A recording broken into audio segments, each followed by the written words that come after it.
Call of Duty campaigns can make you feel a mix of many emotions. Sometimes they'll have you going, holy shit, what the fuck? Whoa! Then other times it makes you go.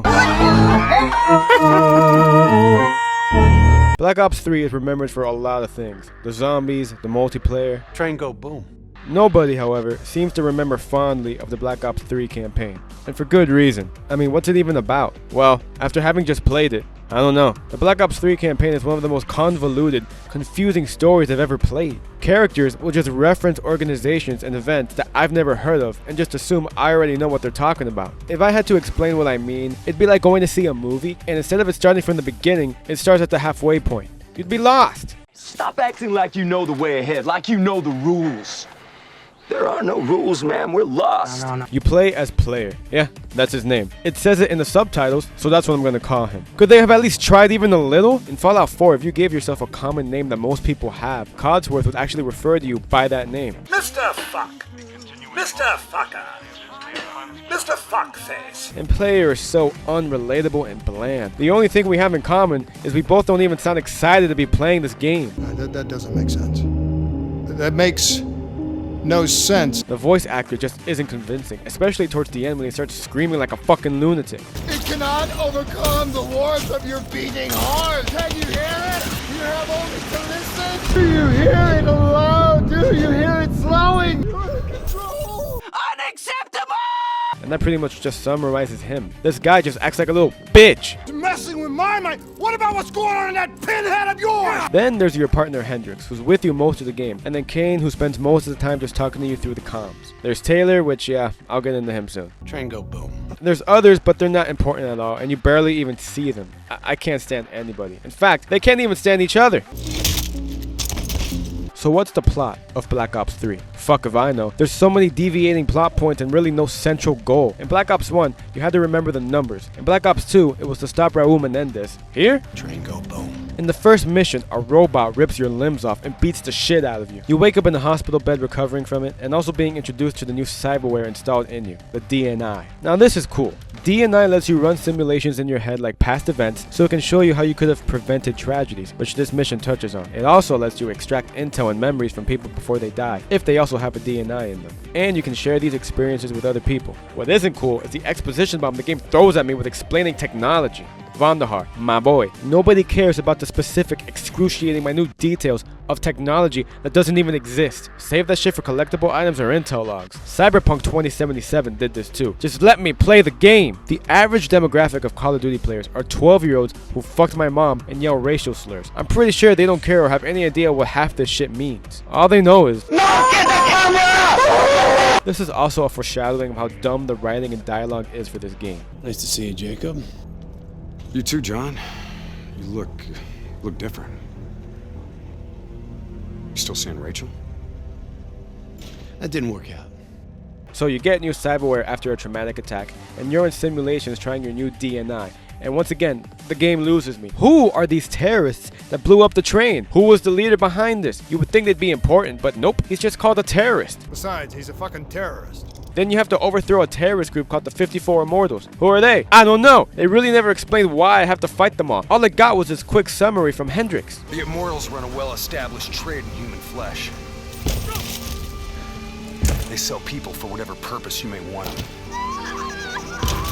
Why? What was the point of killing them? Apparently, they run a human trafficking trade, but they're gonna go bankrupt. They just kill random people for no apparent reason at all. But they can't be that much of a threat, because Player and Hendricks destroyed the entire fucking group like it was nothing. We spend missions where the two of us are just killing hundreds of them. In fact, we get told of these two siblings who are the leaders of the 54 Immortals. Well, we kill the brother after meeting him for like only 1 minute, and we kill the sister like 2 missions later. So there goes that. That'd be like if 2 people destroyed ISIS in a day. Once we deal with the 54 Immortals, turns out Taylor and his group are traitors. I mean, they killed these people, which, again, who are they? I don't know, but we gotta stop Taylor and his group now. So I guess now he's the main villain? I don't know. The pacing is all over the place, and the game is trying to make me feel sad and shocked that Taylor betrayed us, but you never really spend any time with him at all. Same goes for the rest of his group. So when Hendricks is having this emotional speech saying we're all friends, no, we're not. I barely know you. The last reported operation at this station involved a Winslow Accord Black Cyber Ops unit. It was John Taylor's team.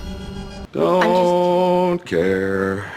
Black Ops 3 has a terrible habit of, again, referencing groups, events, and people and assuming I know what the fuck they're talking about. What's the Winslow Accord? What's the NRC? Who are the 54 Immortals? What's the Frozen Forest? What is anything? Who are you people? I'm not even given enough time to care because this game doesn't really give enough screen time to things and people who are supposed to be important. Not even the characters in the game care about each other. Look at Hendrix with Kane. We spend an entire mission trying to save her, and when he thinks she died in an explosion, look how he reacts.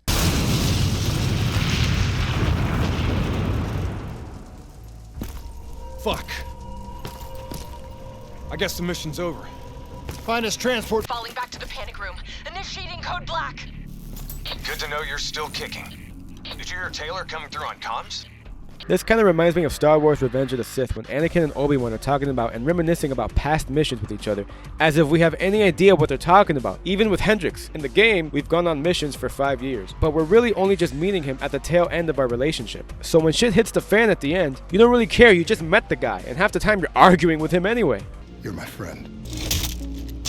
In Call of Duty 4, you meet Price when you're only just a rookie, and you're literally with him from your first day in his squad. So in Modern Warfare 2, when Soap reunites with him, it's more of an emotional moment because you were with Price from the beginning. But Black Ops 3, it'd be like meeting Soap for like 5 minutes and then he just dies. That moment wouldn't have the same impact if that were the case. Anyways, back to the story. So we hunt Taylor's squad one by one, all the while Hendrix is bitching about how we're killing our friends. This is when the game just gets weird. What the hell is even happening here? How did this guy even get himself in there? The more I play this, the more questions I have. Once we hunt him, we get to Sarah, and by this point, I was praying for this game to be over. Luckily, Call of Duty campaigns are known to be short and only have about 4 hours. This game is 9 hours long. Why is the worst Call of Duty campaign the longest? This was the only time I was complaining the game was too long. I mean, I kind of just gave up trying to understand what I'm even playing. I mean, just look at this. Now we're fighting in World War II? Why? I studied it at the academy.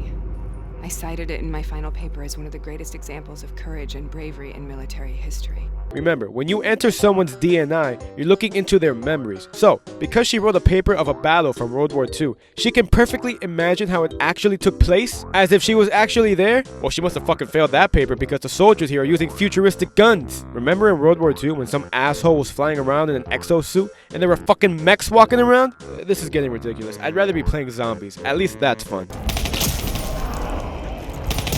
What the fuck? Why are there zombies in the Black Ops 3 campaign? Was Vonderhaar just flinging out ideas like how monkeys fling their own shit? Why are there zombies in her memories? Maybe she played Black Ops 1 and Black Ops 2. So, turns out Taylor and his group's DNIs have some sort of virus, and that's why they betrayed us and it's making them forget who they are. We also have this virus along with Hendrix. So now there's another plotline, which is not only stop Taylor, but also get rid of the virus. But first we go to Egypt and stop some uprising for whatever reason. I don't care anymore, man. I don't give a shit about your uprising. So that's another plotline. This is getting out of hand. Turns out Taylor and his team are killing people associated with this building blowing up that killed 300,000 people. Do we ever see this building blow up? No. In Call of Duty 4, we actually see a nuke going off. It's one of the most memorable scenes in video game history. This game likes to do a lot of telling, no showing. Cars crashing, planes falling out of the sky, electrical gas fires spreading throughout the city.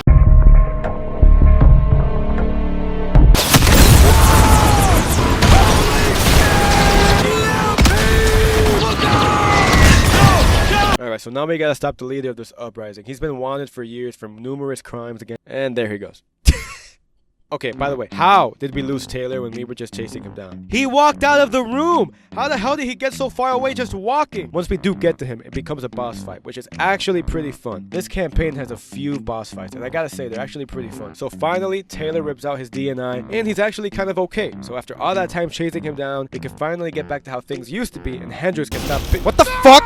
You piece of shit! Now Hendrix has this virus, and we gotta stop him. I feel like I'm just going through the motions at this point. Who's the main villain? I don't know. They keep fucking switching them out every other mission. We chase him all the way to another country, and now Hendrix wants to kill the last guy involved with the building that killed 300,000 people during the explosion. But why? Turns out in that building, the CIA did experiments for mind control with the DNI on people against their will. So the whole thing was a cover-up, and once Taylor and his group knew too much, the CIA wanted to silence them. This DNI virus originated in that building. But I gotta ask, how did only Hendrix cause this entire city to become a war zone? One guy did all this? Oh, and Kane dies. from Nova 6 gas, because why not? How did Hendrix even get Nova 6 gas? We finally reach him, and you know what? I'm actually kind of hoping we have another boss fight, because that was the most fun I had in this entire thing. Okay. So we try and kill ourselves since we also have the virus inside of us, and now we get this very strange sequence where it looks cool, but again, I don't know what's happening. So now the main villain of the game, Hendrix, who the fuck is this? Corvus. Corvus is the main villain of the game. It is the virus that we must destroy.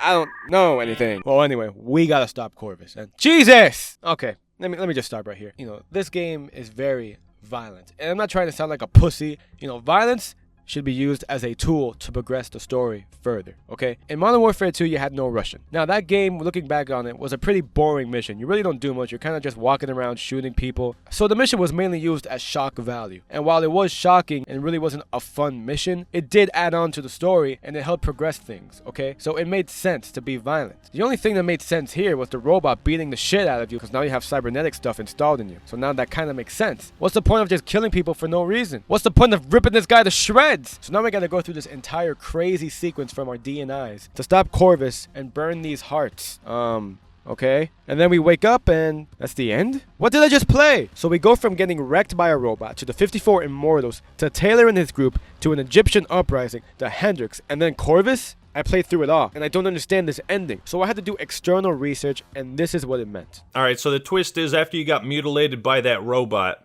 after undergoing surgery to get the DNI placed in you, you died shortly after. That the events of the story are being experienced by the player through interfacing with John Taylor and reliving his memories, while your character in real life lays in the medical bay awaiting surgery. Who could have known that? This is the most ambiguous game ever. Apparently, the game explains all this in the scrolling text in the beginning of each mission. So, I must have missed it. Let's see. Alright.